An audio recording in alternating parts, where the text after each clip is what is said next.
청와대로 바로 가보겠습니다. 이서준 기자가 나가 있습니다. 네, 한국당의 반발이 이렇게 이어지고 있는데 청와대의 반응이나 반박이 있습니까? 일단 청와대 명의의 공식 논평이나 입장문은 나오지 않았습니다. 홍보라인은 그저 추미애 장관의 국회 답변에 더 보탤 말이 없다 이렇게만 밝혔는데요. 인사 결과 외에는 더 할 말이 없다고도 했습니다. 네, 공식 입장은 안 나왔던 얘기인데 혹시 청와대 관계자들을 취재해본 내용은 있습니까? 한마디로 하면은 어제의 인사는 검찰이 자초한 것이라는 게 현재 청와대 내부의 시각인 상황입니다. 복수의 청와대 관계자들의 말을 종합해 보면은 이 무리한 수사로 검찰이 불신을 자초했고 그걸 인사로 바로잡았다는 취지로 이 상황을 보고 있는 겁니다. 살아있는 권력을 수사하면 보통 검찰을 응원하는 목소리가 커지기 마련인데 이 검찰 비판 여론이 그동안 크지 않았느냐 이러한 말도 청와대 내에서 나왔습니다. 그러면 보복성 인사다, 수사 방해다 이런 지적에는 동의하지 않는다는 말이 되는 거잖아요. 네, 그렇습니다. 한 관계자는 오히려 이번 인사를 통해 공정한 수사가 이뤄질 걸로 기대한다고도 말을 했습니다. 다만 이번 인사가 사실상 윤석열 총장에 대한 불신임이냐라는 질문에 대해서는 청와대 관계자 불신임 같은 건 생각하고 있지 않다고 했습니다. 네, 이번 인사는 사실 추미애 장관을 임명하기 전부터 청와대가 계획해왔다면서요? 네, 취재를 해보니까 이미 지난해 11월부터 검찰 인사 준비가 시작됐다고 합니다.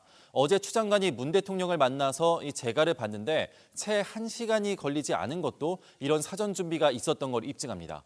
그리고 이 같은 속전속결 인사의 배경에는 문재인 대통령의 노무현 정부 시절 경험이 깔려 있다 이런 분석이 나오는데요. 이와 관련해서는 심수미 기자의 리포트로 한번 보시겠습니다. 좀 가면 막 하자는 거죠. 전국에 생중계된 대통령과 검사들의 대화도 발단은 검찰 인사였습니다. 당시 강금실 법무장관은 인사 D-Day 나흘 전에 검찰총장에게 인사안을 건넸습니다. 반발이 예상되는 인사안이었습니다. 역시나 전국 검찰청에서 검사 회의가 이어졌습니다. 이걸 잠재우려고 마련한 자리가 전국 평검사와의 대화였던 겁니다. 하지만 이견은 좁혀지지 않았습니다. 대통령님이나 장관님 많이 서운하시죠? 서운하지 않습니다. 괜찮아요. 괜찮고 인사를 하겠다는데 지금 갈 길을 막으니까 답답하죠. 당시 이 인사안을 짠 청와대 민정수석이 바로 문재인 대통령입니다.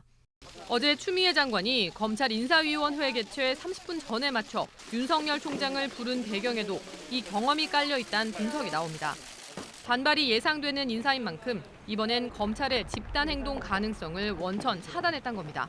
결국 추 장관은 문 대통령을 만난 지 2시간여 뒤에 전격적으로 인사를 발표했습니다. JTBC 심소희입니다. 네, 이서준 기자 한 가지만 더 물어보겠습니다. 다음 주에 문재인 대통령의 기자회견이 있죠? 네, 다음 주 14일입니다. 내외신 기자회견을 상대로 신년 기자회견을 하는데요. 문 대통령이 직접 기자를 지목해서 질문을 받고 답변을 하는 방식일 거라고 청와대는 설명했습니다.